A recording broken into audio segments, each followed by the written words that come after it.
Nou, dit is die toring van die Utrechtse Domkerk. Dit was die voormalige Sint Maartens kathedraal van die Rooms-Katholieke Kerk.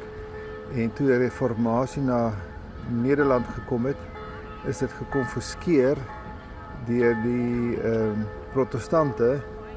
En die katholieke is toe nou sonder 'n kerk en hulle moes toe nou maar op ander plekke hulle aanbidding gaan doen. En ja, dit is tot vandag toe nog protestants. Ons praat van die Domkerk.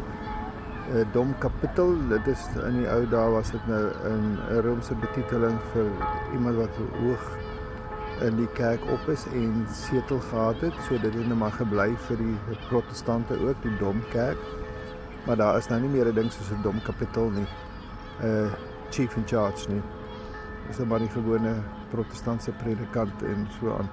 Die kerk funksioneer onder die city pastoraat. Hulle kyk na die mense, is enige persoon kan daarheen inskakel by daardie gemeente, en maak nie saak waar jy in Utrecht bly nie. Party mense kom uit die buitekant van Utrecht om kerkdienste hier te kom bywoon.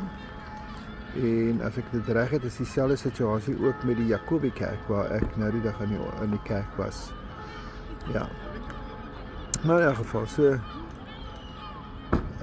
daai geel gebou wat jy daar sien, reg onderkant die Domkerk, op die hoek links, daar so het die orgel gewees waar ek geoefen het.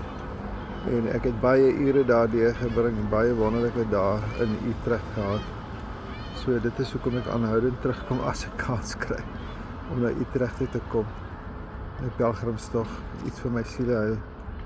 Nou ja, ek weet 'n mens verromantiseer dinge, want dit is onder ander omstandighede wat ek hier was en gefunksioneer het. Dit is seker maar anders as jy 'n lewe moet maak en jy moet geld verdien, dan is Utrecht dalk nou nie so romanties nie. Maar ek is mal oor hierdie stad, wonderlike stad. As ons nou mooi wag, dan gaan daar dalk 'n deentjie klink uit die kloktoring, maar ek is nie seker of dit hierdie tyd van die nag gebeur nie, want dit is nou die 10 uur, amper 10 uur in die aand. Ja. En die restaurant is tog vol en die mense sit lekker buite. Ek het nou self gaan bitterballe eet en 'n biertjie gedrink. Ja. Lang, ik heb het heel super vis. Nou, echt lachen.